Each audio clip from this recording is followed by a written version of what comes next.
안녕하세요. 저는 올해 40대가 된 여자입니다. 얼마 전에 제가 생각지도 못했던 경험을 하게 되어서 이렇게 글을 써보려고 해요. 지금 생각해봐도 어떻게 저에게 이런 일이 일어났는지 싶습니다. 당시에는 스트레스도 많이 받고 큰 충격이어서 어디서 말도 못하고 다녔는데 지금은 어느 정도 상처가 치유돼서 여러분들에게 알려드리고 싶습니다. 저는 남편과 만나면서 이런 남자가 어떻게 나에게 왔지 싶을 정도로 연애 기간 내내 행복했습니다. 남편은 다른 남자들과 다르게 다정하고 섬세하고 센스까지 있는 사람이었거든요. 늘 저의 입장을 생각해 주었고 사람들에게 따뜻한 배려심도 넘쳐서 제가 남편을 보고 배울 점이 너무 많았습니다. 연애하면서 싸워도 늘 금방 풀었고 한 번도 헤어진 적도 없어요. 남편은 다른 사람들에 비해 올바른 생각이 박혀 있어서 이런 남자와 결혼을 해야겠다고 생각했습니다. 이런 남편을 낳으신 부모님이라면 당연히 좋은 분이실 거라고 생각했어요. 남편을 이렇게 올바르게 만들어 주셨는데 부모님의 성격이 더 좋을 거라고 생각했습니다. 결혼 전에 인사를 드리러 갔는데 역시나 다정하고 스윗한 분들이셨어요. 시아버지가 되실 분은 몸이 편찮으셨지만 그 와중에도 미소 한 번 잃지 않으시고 끝까지 저를 배려해 주셨습니다. 그리고 시어머니 되실 분도 저의 손을 꼭 잡아주면서 우리 가족이 되어줘서 고마워요 라고 말씀해 주셨죠. 이런 집에 시집을 가게 된다면 시집살이는 당연히 없을 거라고 생각했고 행복한 결혼 생활을 할 수 있을 것만 같았습니다. 저희는 속전속결로 결혼식을 준비했고 결혼식 당일이 얼마 남지 않았을 때였어요. 딱 결혼식을 2일 남겨두고 있을 때 시아버지가 돌아가시고 말았습니다. 의사 선생님께서 이번엔 오래 못 버티실 것 같다고 했지만 시아버지는 저희의 결혼식을 꼭 보고 생을 마감하시길 간절히 원했어요. 그런데 하늘도 무심하시지 시아버지는 저희 결혼식을 보지도 못하시고 돌아가셨습니다. 남편은 항상 존경의 대상이 시아버지라고 말하고 다녔어요. 그래서 남편은 시아버지의 죽음이 엄청나게 크게 다가왔습니다. 정신을 차리지 못했고 하루 종일 울다가 지쳐 잠들기를 반복했죠. 이 상태로는 절대로 결혼식을 올리지 못할 것 같아 저희는 결혼식을 미루기로 했습니다. 잠정적으로 미루기로 했고 지금은 시아버지의 죽음에 조금 더 집중하기로 했죠. 남편이 결혼식 안 미뤄도 된다고 저한테 미안해하면서 사과를 했지만 제가 미루자고 했어요. 저도 결혼식이 조금 더 행복한 분위기 속에서 진행되길 원하기도 했고 남편한테 부담을 주는 것 같아서 결혼식을 미루는 것이 옳은 선택이라고 생각했습니다. 남편은 시아버지의 장례식장에서 너무 많이 울어서 실신까지 했고 응급실에 가서 수액을 맞을 정도로 힘들었어요. 제가 옆에서 도와주고 싶은데 힘이 되어주지 못해 많이 미안했습니다. 그렇게 장례식이 끝나고 모든 시아버지와 관련된 물건들을 싹 다 정리했어요. 정리하는 내내 남편은 울음을 멈추지 못했습니다. 그리고 시댁에 가서 시아버지 물건을 정리하면서 시어머니가 아이고 이 큰 집에서 나 혼자 어째 사노 라고 말을 하더라고요. 항상 시아버지와 단둘이서 사셨던 분이라 갑자기 혼자 살게 되면 많이 힘들 것 같았습니다. 그리고 지금 심신도 불안정한 상태라 혼자 두면 안 될 것 같았죠. 그래서 제가 먼저 남편과 시어머니에게 어머님, 저희가 여기서 당분간만 같이 살아도 될까요? 라고 하며 제가 먼저 시댁살이를 제안했습니다. 원래 며느리가 시댁살이를 제안하는 경우가 잘 없긴 하잖아요. 그런데 전 그만큼 시어머니가 좋았고 걱정돼서 옆에서 챙겨드리고 싶었습니다. 저의 말을 듣고 남편과 시어머니는 놀라셨고 바로 좋아하셨죠. 알고 보니 두 사람 다 저한테 시댁살이에 대해서 의견을 물어보고 싶었는데 저한테 미안해서 말을 못하고 있었다고 하더라고요. 남편은 저에게 말을 먼저 꺼내줘서 너무 고맙다고 했습니다. 그래도 저의 시댁살이를 당연하게 생각해주지 않고 항상 고맙다, 미안하다는 말을 자주 해줘서 좋았습니다. 남편은 저에게 딱 한 달만 시댁에서 지내자고 했어요. 시어머니가 심신이 조금 안정되고 위로가 어느 정도 된 것 같으면 분가하자고 했습니다. 저도 그 말에 동의했고 저는 본격적으로 시댁살이가 시작되었답니다. 다른 며느리들처럼 저도 밥 차리고 청소하고 빨래하고 하면서 일을 했어요.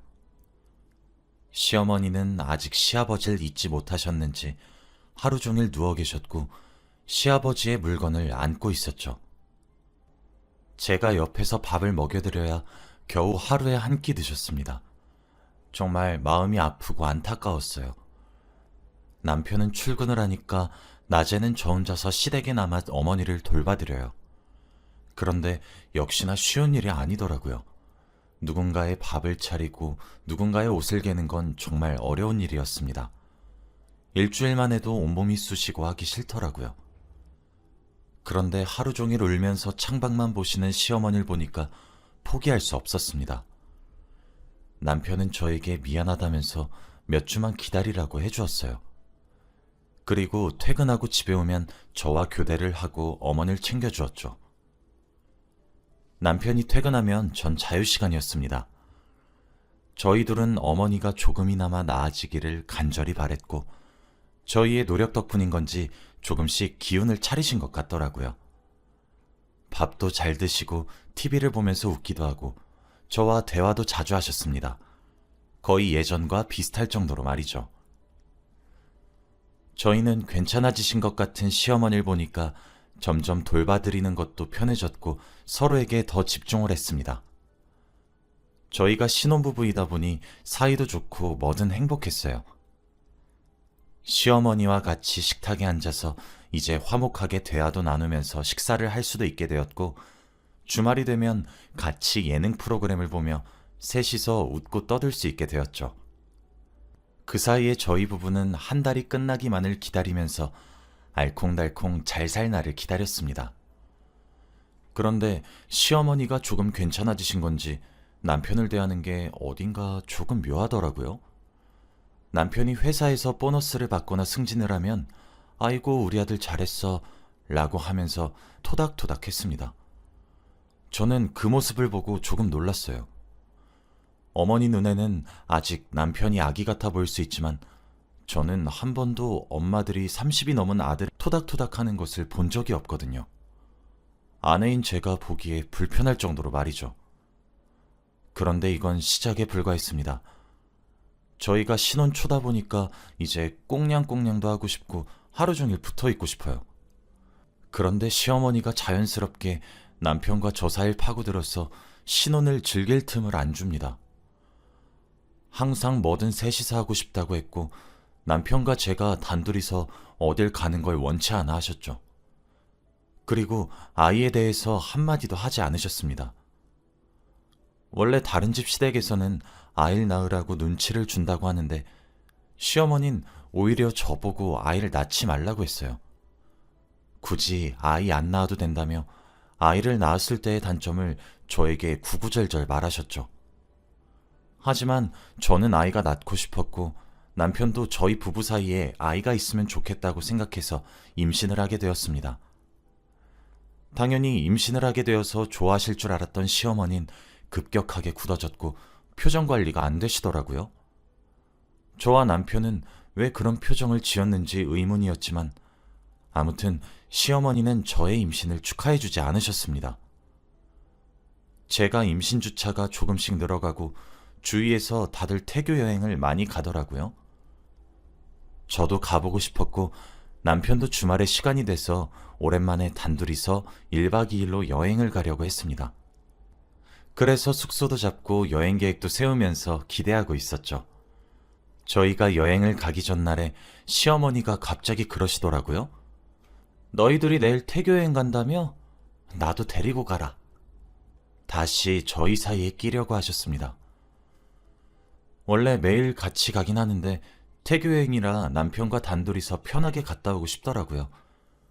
그래서 어떻게 거절할지 고민하고 있었는데 그때 남편이 제 마음을 읽었는지 아, 엄마, 이번엔 태교 여행이라 단둘이서 가려고. 엄마랑은 다음에 더 좋은 곳으로 가자 라고 해주었습니다. 남편에게 너무 고마웠죠. 그런데 시어머니는 이 말을 하자마자 한숨을 푹 쉬면서 이 할미가 남편 죽고 혼자서 이 집에서 외롭게 사는데 자식이 여행 한번 못 보내줘? 아이고, 나도 얼른 남편 따라서 가야겠다. 자식 키워봤자 다 소용없네. 라고 하는 겁니다. 저는 남편을 쳐다보면서 그냥 같이 가자고 말을 하라고 했어요. 남편은 결국 시어머니의 기분을 풀어주기 위해 아, 알겠어. 같이 가. 라고 했죠. 결국 시어머니 포함해서 셋이서 여행을 가게 되었답니다. 그래도 아무 일이 일어나지 않을 거라고 생각했어요. 그런데 그건 저의 착각이었습니다. 시어머니는 도착하자마자 남편의 손을 꼭 잡고 다니더라고요. 남편의 손을 잡고 여기 가자 저기 가자 하면서 저 빼고 다니려고 하는 게 눈에 딱 보였습니다. 남편은 저를 계속 혼자 두려고 하는 어머니가 거슬렸는지 손을 빼고 제 손을 잡더라고요. 그러면서 이리저리 구경을 시켜주려고 했습니다. 그런데 시어머니가 저희 둘의 손을 잡고 있는 사이를 갈라서 양손으로 저희의 손을 잡더라고요. 시어머니의 왼손은 저, 오른손은 남편과 잡으면서 셋이서 다녔습니다. 도대체 왜 이렇게까지 하나 모르겠더라고요. 저희 부부는 갑작스러운 시어머니의 태도에 많이 당황스러웠습니다. 저는 도저히 셋이서 손을 잡고 다니는 것 못하겠어서 제가 시어머니 손을 놓았어요. 너무 유치한 아이들 장난 같았거든요. 그런데 시어머니는 그걸 기회라고 생각했는지 제가 손을 놓자마자 남편한테 팔짱을 끼고 붙어서 이리저리 다녔죠. 남편이 저도 같이 가야 한다고 조금만 기다리자고 했는데 시어머니는 원래 여행은 혼자서 해야지. 며느리는 혼자 놀아야 태교에 더 도움될걸? 라고 하는 겁니다. 저는 그 말을 듣는데 말문이 턱 막혔고 아무 말도 하지 못했어요. 왠지 모르게 계속 제 남편을 탐내는 듯한 행동을 계속 하셨습니다. 아무튼 그러고 집에 돌아와서 다시 일상생활을 살았어요. 저는 드디어 아이를 낳았고 가족들은 너무 좋아해 주었습니다. 출산한 지 얼마 안 돼서 집에서도 일을 하지 않았고 아이만 돌봤어요. 아이를 키우니까 너무 힘들었고 이제는 정말 분가를 해야겠다는 생각이 들더라고요. 시댁에서 계속 키우면 시어머니도 돌봐야 하고 아이까지 돌봐야 하니까 너무 빠듯했습니다. 그래서 남편에게 이제 분갈하자고 말을 했죠. 남편도 좋다고 했고 이제 시어머니도 과거의 아픔을 조금 치유한 것 같으니까 나가자고 했어요. 시어머니에게 솔직하게 다 말했습니다. 아이를 키우기 위해서 분가를 하겠다고 말이죠. 그런데 시어머니는 절대 나가면 안 된다고 합니다. 아이를 키우는데 자신의 도움이 있어야 한대요. 자기도 아이를 키워본 적이 있으니까 도움을 많이 준다고 합니다. 저와 남편이 아무리 설득을 하면서 분갈하겠다고 해도 계속 육아를 도와줄 테니 애가 조금 클 때까지만 더 살다가 가라는 말만 반복하셨죠. 저희는 시어머니의 고집을 꺾을 수 없었고 결국엔 다시 그 집에서 살게 되었답니다. 그런데 시어머니가 조금 이상하게 제 아들을 대했어요. 원래 할머니들이 손주를 많이 예뻐하는 건 저도 알고 있습니다. 그런데 원래 손주들한테 아들이라고 하나요? 다들 손주라고 하지 않나요? 시어머니는 저희 아이한테 아들이라고 불렀습니다. 처음엔 제 아들이 너무 예쁘고 사랑스러워서 하는 의미 없는 말인 줄 알았습니다. 시어머니가 아들을 예뻐해 주시니까 저도 좋았죠. 그런데 계속해서 아들이라는 말을 멈추지 않으셨고 얼마 전에는 엄마가 해줄게 라고 하면서 자신을 저희 아이의 엄마라고 칭하더라고요. 솔직히 이런 경우는 한 번도 본 적이 없어서 당황스럽기도 한데 제가 너무 예민한 건가 싶었습니다. 그리고 조금 불쾌하기도 했어요. 엄연히 제 아들이고 제 자식인데 시어머니가 엄마 거리니까 조금 속상하긴 했죠. 그리고 아직 신생아라서 얼굴도 제대로 보이지 않는데 시어머니는 무조건 자기네 집안의 얼굴이라고 합니다. 무조건 자기 아들을 닮았다고 하면서 말이죠. 그러면서 저하고는 닮은 구석이 하나도 없대요. 자기 아들을 닮아서 아빠 집안이라고 합니다. 너무 어이가 없었어요. 어떻게 한 방을 먹일까 고민을 하다가 이렇게 말했습니다. 아, 그래요? 그럼 남편도 어릴 때 어머니 힘들게 맨날 울고 잠도 안 자고 그랬어요? 내 배로 힘들게 낳긴 했지만 왜 이렇게 속을 썩이나 모르겠어요. 저는 어렸을 때 울지도 않고 참 순했다고 하던데. 에휴. 이 말을 하면서 시어머니를 쳐다보니 입을 꾹 다물고 계시더라고요. 대체 왜 이렇게 자기 아들에 대한 사랑이 강한 걸까요? 옆에 있는 사람들이 힘들 정도였습니다. 저도 아이를 낳고 보니까 어느 정도 소유욕을 느낄 수는 있다고 봐요. 그런데 아들 부부를 맨날 따라다니고 항상 같이 있어야 하고 이런 건 너무 별로라고 생각합니다. 아무튼 저는 한 번 잘못 건드렸다가는 펑 하고 터질 것 같은 시한폭탄이었어요. 하지만 결국엔 저의 시한폭탄이 터지게 되는 날이 오고 말았어요. 제가 아이를 낳고 아이를 친정에 잠시 맡긴 뒤 남편과 같이 둘이서 데이트 좀 하려고 했습니다. 그래서 준비를 하고 나갈 채비를 했죠. 그런데 역시나 저희 부부가 나갈 준비라니까 시어머니가 어디 가냐 뭐 하냐 등등 꼬치꼬치 캐묻더라고요. 대답해주기 싫었지만 그래도 말해주었습니다. 그러면서 또 같이 가자고 하더라고요. 이번엔 정말 귀찮게 하지 않겠다고 했습니다. 그리고 저희는 남편이 운전하는 차를 타려고 했어요. 그런데 아주 당당히 남편의 옆자리인 조수석에 타는 게 아니겠습니까? 제가 시어머니에게 남편이 초행길이라 제가 옆에서 길 알려줘야 해요 라고 말을 했지만 시어머니는 어차피 내비게이션 있잖아 그거 보면 되지 라고 하더라고요. 저는 어처구니가 없긴 했지만 그래도 뒷좌석에서 혼자 앉았습니다. 시어머니가 길을 잘못 알려주셔서 몇 번 길을 잘못 든 적이 있지만 그래도 우여곡절 끝에 도착하고 재밌게 놀았죠. 시어머니가 있으니까 맘 편히 놀진 못하겠더라고요. 말이 너무 많으셔서 저희가 대화할 시간은 없었고 항상 대답만 해야 했습니다. 그리고 남편에게 철썩 붙어서 어디든 다니니까 제가 와이프인지 시어머니가 와이프인지 모르겠더라고요. 아무튼 대충 놀고 일찍 집에 들어가려고 했습니다. 그리고 갈 땐 제가 운전을 하기로 했죠. 그런데 더 놀라운 건 남편이 뒷좌석에 타니까 시어머니가 뒷좌석에 타는 거 있죠. 남편은 시어머니가 조수석에 앉을 것을 예상하고 배려를 해서 뒷좌석에 앉은 건데 시어머니가 남편과 함께 뒷좌석에 앉으니 많이 당황했습니다. 남편은 시어머니에게 앞좌석에 앉으라고 말을 했지만 시어머니는 뒷좌석에 앉겠다고 고집을 피웠죠. 그래서 남편이 엄마가 앞에 안 앉을 거면 내가 앞에 탈게 라고 하면서 조수석에 앉으려고 하니 남편의 손목을 잡고 뒷좌석에 앉으라고 했습니다.